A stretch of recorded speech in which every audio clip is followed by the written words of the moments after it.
Team India captain గా సూర్యకుమార్ యాదవ్ బాధ్యతలు అందుకున్నాడు. శ్రీలంక పర్యటనలో తొలి సవాల్ను ఎదుర్కోబోతున్నాడు. రోహిత్ శర్మ వారసుడిగా అరంగేట్రం చేయబోతున్నాడు. గతంలో కెప్టెన్ గా వ్యవహరించిన అనుభవం స్కైకి ఉంది. డొమెస్టిక్ టోర్నీలో ముంబైని నడిపించాడు. ఐపీఎల్లో ముంబై ఇండియన్స్ కు కూడా అప్పుడప్పుడు కెప్టెన్ గా వ్యవహరించాడు. రోహిత్ శర్మ అందుబాటులో లేని సమయంలో జట్టును లీడ్ చేశాడు. భారత జట్టు తరపున కూడా కెప్టెన్ గా వ్యవహరించాడు. అయితే అప్పుడు స్టాండ్ ఇన్ కెప్టెనే. రోహిత్ శర్మతో పాటు హార్దిక్ పాండ్యా కూడా అందుబాటులో లేనప్పుడే భారత జట్టును నడిపించాడు. స్వదేశంలో ఆస్ట్రేలియాతో టీ20 సిరీస్లో కెప్టెన్ గా ఉన్నాడు. అంతర్జాతీయ క్రికెట్లో కెప్టెన్ గా వచ్చిన తొలి అవకాశాన్ని వినియోగించుకున్నాడు.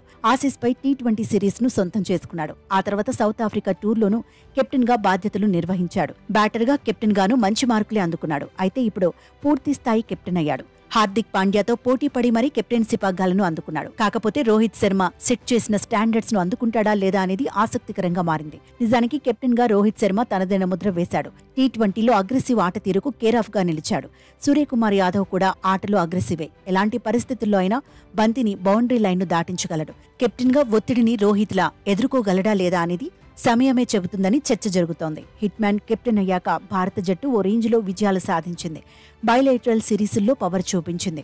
పొట్టి ఫార్మాట్లో నెంబర్ 1 జట్టుగానూ ఎదిగింది. అంతేకాదు 2024 టీ20 వరల్డ్ కప్లో భారత జట్టును రోహిత్ శర్మ అద్భుతంగా నడిపించాడు.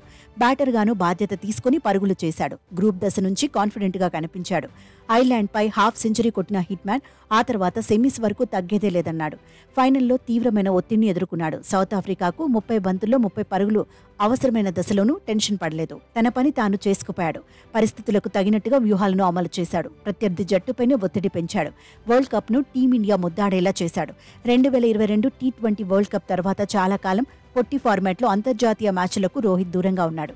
ఈ ఏడాది జనవరిలోనే మళ్లీ వేట మొదలుపెట్టాడు. టీ20లో గ్యాప్ వచ్చినా హిట్ మ్యాన్ ఆటపై ఎలాంటి ప్రభావం పడలేదు.